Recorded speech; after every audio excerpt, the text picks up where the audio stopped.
Hey everybody, Ashley Walkneen here with another episode of Mindful Morning for you. And to kick us off for the day, I want to start with a parable that I love, and maybe you've heard it before. An old Cherokee chief is teaching his grandson about life. And he says to the grandson, "There's a fight going on inside of me. It's a terrible fight between two wolves. The one wolf is evil. It's angry, envious, it's arrogant, self-pitying, belligerent. And the other is good. It's joyful, happy, peaceful, kind, compassionate." He says, "You have the same fight going on inside yourself, and so does every other person." And the boy sat for a second and thought about this. And then he asked his grandfather, "Which wolf wins?" And the grandfather simply replied, "The one you feed." Our days, and therefore our lives, are made up of these little tiny choices we make about how we want to be towards other people, how we want to be in our lives, how we want to be towards ourselves. And when we make these tiny choices, it either moves us toward what we ultimately want or it moves us away. And these two wolves, the one is really comfortable. It just wants things to be easy, doesn't really care about life or other people or how it's showing up in the world. And the other cares a lot, wants to be better, wants to evolve, wants to be the best leader, friend, partner, parent, person it can truly be, and wants to be the best it can be towards itself, to achieve its goals and its dreams and to live that purposeful, meaningful kind of life.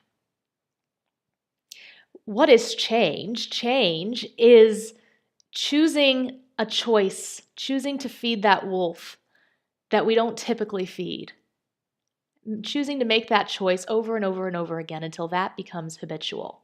And the older we get, the more we tend to say, "I can't change. I am who I am." And that's not true. That's a choice.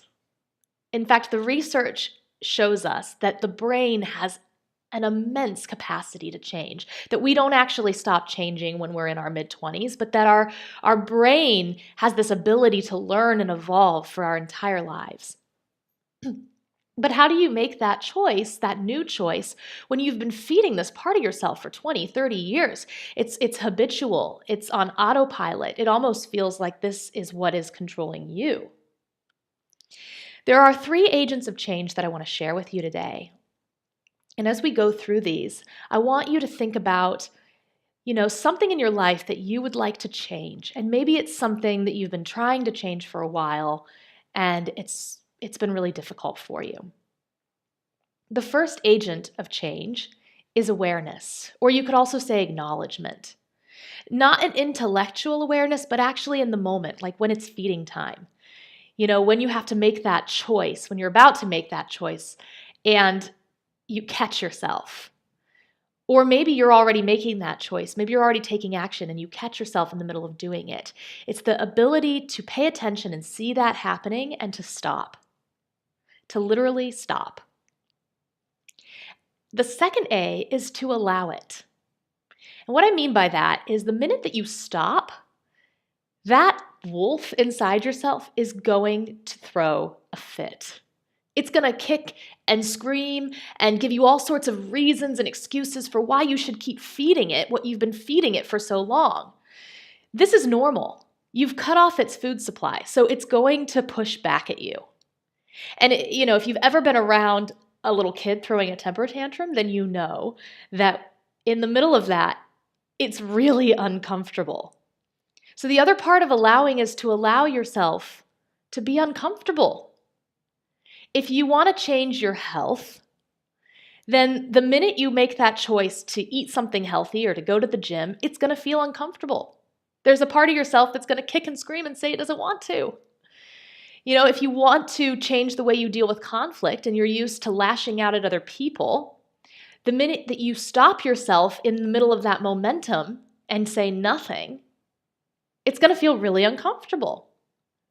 If you want to achieve something that you've never done before and it requires you to change your way of going about your daily life, it's going to feel uncomfortable because you're out of your comfort zone. So to allow that to be okay, to allow that part of yourself to kick and scream and say what it needs to say, and to allow yourself to feel uncomfortable and take action.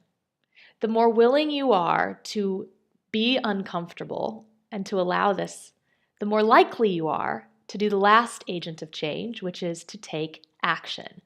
But here's the trick about taking action. The secret is not to wait until the temper tantrum stops or you feel comfortable again. The secret is to really allow yourself to such a point where you take action in the middle of it. I'll tell you that the biggest hang up that my clients have when it comes to change is that they really want to focus on creating a strategy, coming up with a plan that they can then start doing tomorrow. It's a lot more fun to think about change, to plan for change. That's a lot more inspiring.